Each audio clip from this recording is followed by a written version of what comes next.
Это тюрьма мистера Биста, и в ней есть много уникальных комнат побега, и каждая из них еще опаснее, чем предыдущая, а я попытаюсь сбежать из нее. Первая комната довольно интересна. В ней был незерак на полу и золотые блоки на каждом углу. Книжные полки на одной из стен и плачущий камень на крыше, который упадет и убьет меня, если я не сбегу вовремя. Все остальное в комнате, кажется, сделано из дробленого сланца. И первое, что я попытался сделать, это его сломать. Но я понял, что не смогу. Дальше я решаю сломать незерак на полу, и у меня это получается. Я понял, что под ним тоже может быть что-нибудь скрытое. А поскольку время ограничено, то я начинаю ломать каждый блок. А на последнем меня разочаровало то, что я ничего не нашел. Затем я начинаю смотреть на золотые блоки. И понимаю, что одного блока в углу не хватает. А еще то, что в одном из других углов блоки были сделаны из желтой шерсти. Я ее собрал и нашел позади нее редстоун компаратор в рамке предмета. Забираю блоки и сам компаратор. И начинаю думать, для чего же его использовать. В ум ничего не приходило, но затем я заметил котел. Если в нем будет жидкость, это вообще-то подаст сигнал. Но так как в котле ничего нет, то сигнала не будет. Решил сломать книжные полки, чтобы найти сзади них что-нибудь скрытое. Но и за ними тоже пусто. Посмотрел вверх на плачущий камень и понял, что он спускается ко мне, а затем заметил ведро с водой внутри рамки предмета, скрытой под плачущим камнем. Ее просто не достать. Так что я использую блоки шерсти, чтобы забрать его. Затем заполняю котел. Я решил поставить компаратор рядом со стеной, чтобы выяснить, есть ли за ним редстоун. И когда я поставил его, блок золота неожиданно появился из ниоткуда. Я забрал его и вспомнил, что одного из блоков-то не хватало. Я возвращаю шерсть и недостающий блок туда, где его нужно поставить. Когда все поставил, услышал клик и понял, что появился рычаг. Я его забрал и затем думал, куда же его поставить. И у меня нет идей, но так как время идет, я начинаю тестить его на каждом из золотых блоков. И наконец-то, после нескольких попыток, нашел правильное место. И двери открылись. Сразу же вхожу. И когда я вошел туда, я услышал, как плачущий камень упал. И дверь позади меня закрылась. Я продолжил идти по коридору, который привел меня в ад. Там был портал напротив места, откуда я пришел, так же, как и лава на полу. Я проверил под лавой, вдруг там есть воронки или скрытые сундуки, но нашел лишь пустоту. В итоге просто входим в портал. С другой стороны, я обнаружил себя в комнате.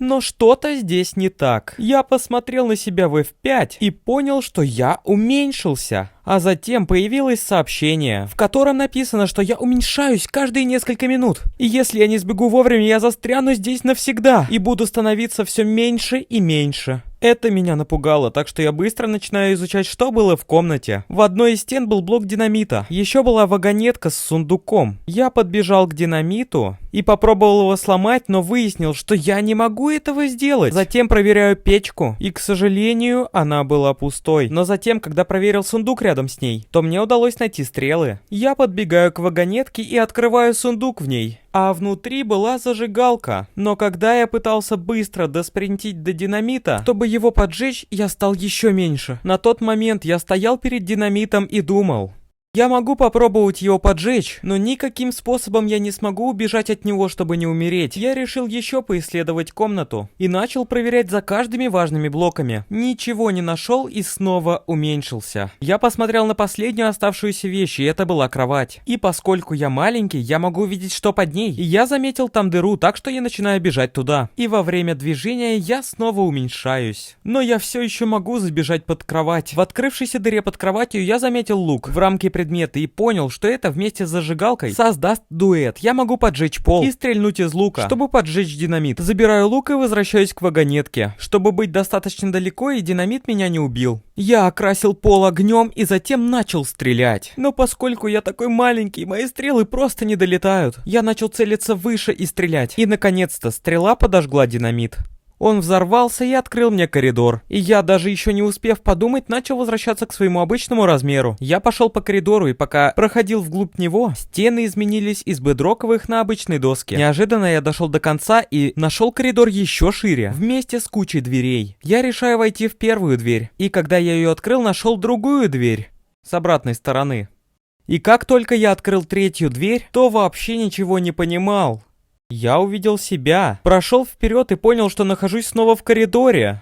Но с другой стороны, я развернулся и пошел обратно. И понял, что это был просто портал, переносящий меня от одной двери к другой. Я решил отправиться в другую дверь и нашел за этой коридор. Я пошел по нему и дошел до ступенек, по которым начал подниматься. И на конце этой лестницы я обнаружил еще одну дверь. И когда открыл ее, то снова вернулся в коридор. Снова. Я понял, что одна из этих дверей должна быть верной, так что я продолжаю на двери, которая была напротив меня. В этой двери маленькое падение, которое я совершил, и снова нашел дверь. Я уже не удивился, что снова я появился в коридоре. Пошел в следующую дверь, которая была обычным кругом, который вернул меня снова в этот коридор. Итак, у меня осталась одна дверь, которая, как я выяснил, приведет меня в новую комнату. Пойдя по ней, я понял, что она привела меня обратно в коридор. И теперь та комната, откуда я попал в этот коридор, пропала. Я развернулся и побежал обратно. И теперь понял, что я в ловушке. Место, откуда я сюда пришел, просто исчезло. И теперь уже каждая дверь просто возвращала меня в то же самое место. Я остановился, чтобы подумать, а затем посмотрел на коврик.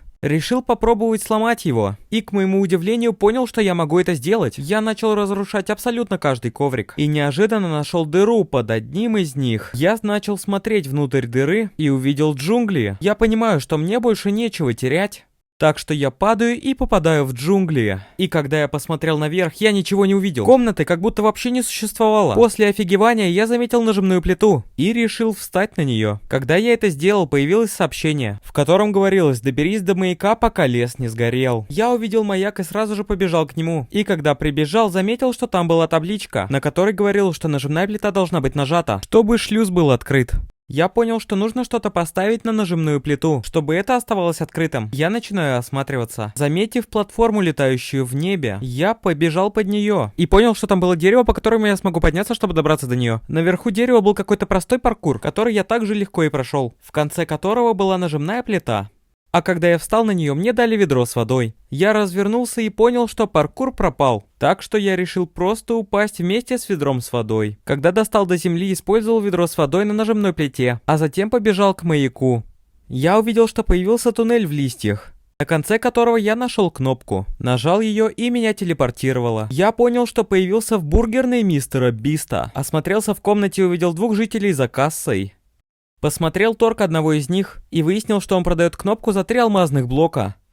Подошел к другому жителю и заметил 2 железные двери с табличками выхода над ними. Я открываю меню торгов с другим жителем и вижу, что он продает алмазный блок за хлеб, листья, а также стейк. Я понял, что мне нужно сделать бургер как заказ, чтобы получить кнопку, которая позволит мне открыть дверь и выйти из комнаты. Я начинаю еще больше осматриваться в комнате, и почему-то сразу же на меня ничего не прыгает. Так что я иду в комнаты обслуживания, проверяю в туалете и ничего не нахожу.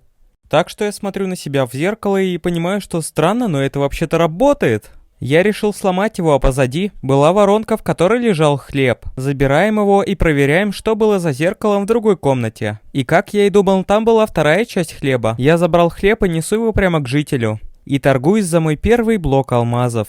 Я начал по новой осматриваться в комнате и заметил воронку, скрытую под одним из столов. Я открыл ее, и внутри была листва. Сторговал ее за еще 1 блок алмазов. А дальше я уже был не уверен, что же мне делать, потому что мне до сих пор нужно сторговаться за стейк. Я начал придумывать способ, как пробраться за кассу. И сперва найти не получалось. Но затем я вспомнил о люках, которые были ранее, и использовал их, чтобы прокрасться через дыру. Но, к сожалению, житель предотвратил мое вторжение, потому что он просто меня блокировал. Затем я развернулся и понял, что одного из стульев не хватает на одном из угловых столов. Я подбежал туда и нашел воронку.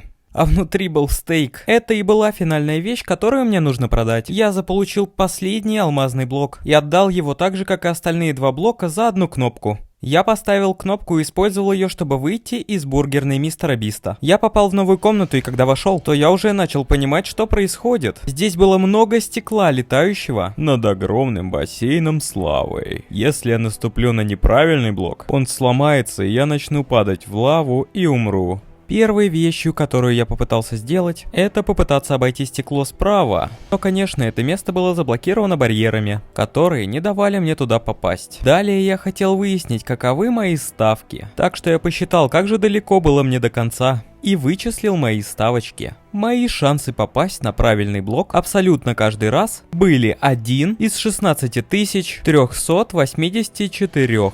У меня нет идей, смогу ли я зареспауниться, если умру, и я никак не смогу пройти это, просто угадывая. Так что я снова начинаю осматриваться, и сперва я ничего не увидел.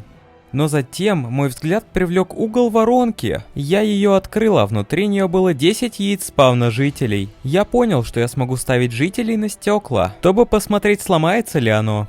Итак, тестируем первый блок. Я аккуратно ставлю жителя. И, конечно же, блок под ним ломается, и житель падает в руки смерти. Я перепрыгиваю на другой блок, и, к счастью, он не сломался. Затем я ставлю жителя на стекло напротив меня, и оно ломается. Затем ставлю на следующий блок, и, к удивлению, он не сломался. Я решаю ударить жителя на следующий блок, и, к счастью, он также не ломается. Я прыгаю на следующий блок, и затем снова пинаю жителя, который показал мне сломанный блок, и упал к своей смерти. Я и дальше продолжил это делать и добился хорошего прогресса. Но на одном из последних прыжков у меня закончились жители. У меня есть шанс 50% пройти это. И я не знаю, что я должен выбрать. Так что я просто решил прыгнуть по моему направлению. И, к счастью, сделал это верно. И теперь я безопасно перебрался на другую сторону. Я пошел прямо к двери, которая показала огромную камеру. Половина пути на противоположной части должны быть коридором, но я никак до него не достану. Я осмотрел стеклянный мост, но не смог найти единственную вещь. Я вернулся в проход и теперь заметил, что сверху была рамка предмета с блоком слизи. Забрал его и выяснил, что я должен упасть вниз, поставить блок слизи и отскочить от него, и попасть в тот коридор. Я решаю просто сделать это, и, к счастью, мне повезло. Я безопасно прошел в коридор, и теперь я в другой комнате. Эта комната сделана из белого бетона, и рядом с крышей там был выступ. Я заметил кнопку, и когда нажал на нее, куча блоков начала появляться внутрь стены. Я понял, что мне нужно пройти паркурным методом к тому выступу. Но была одна проблема. Поршни сразу же возвращают назад выступившие блоки в стену. Значит, надо быть быстрым. Но есть одна вещь, в которой я плох в Майнкрафте. Да, это Майнкрафт паркур. Я начал обалдевать, но затем заметил блок снега в углу. Я понял, что это был прессованный снег. И я знал, что мне нечего терять, так что я прыгнул в него и пошел по короткому коридорчику, в конце которого была кнопка. Я нажал ее, и после какого-то времени из лагов я обнаружил себя телепортированным и стоящим на гигантском лого Мистера Биста, которое парило в воздухе. Быстро появилось сообщение, в котором говорилось, что лого скоро взорвется. Слази с него и прячься в бункер до того, как произойдет взрыв. Я быстро сбежал по одной из сторон логотипа, но нашел там просто мертвый конец. Единственное, что там было, это лестница. И я знаю, что спуститься с лестницей может быть все-таки возможно, но у меня не хватает достаточно скилла, чтобы сделать такое. Так что просто использую ее для того, чтобы подняться обратно. Попробуем попасть на другую сторону логотипа. И после мелкого падения я перебрался на другую сторону логотипа, но понял, что мои ставки и здесь невысоки. Океан был слишком далеко, и никаких прудов рядом не было. Моим единственным шансом был всего лишь один блок воды из деревни жителей. Я решил это сделать, так что я разогнался и прыгнул, и начал прицеливаться в середине полета. Я точно туда попал, но я все еще не в безопасности, потому что мне нужно найти бункер. Я подумал, что он будет где-нибудь рядом с городом, так что я просто начал бежать и осматриваться. Сперва я его не увидел, но после исследования с высоты я обнаружил его на острове. Не очень-то он и далеко. Я начал вбегать в него так быстро, как мог, и наконец-то дошел. После нескольких маленьких падений я дошел до конца и нашел табличку, в которой говорилось, что взрыв был фейком, а бункер был просто ловушкой.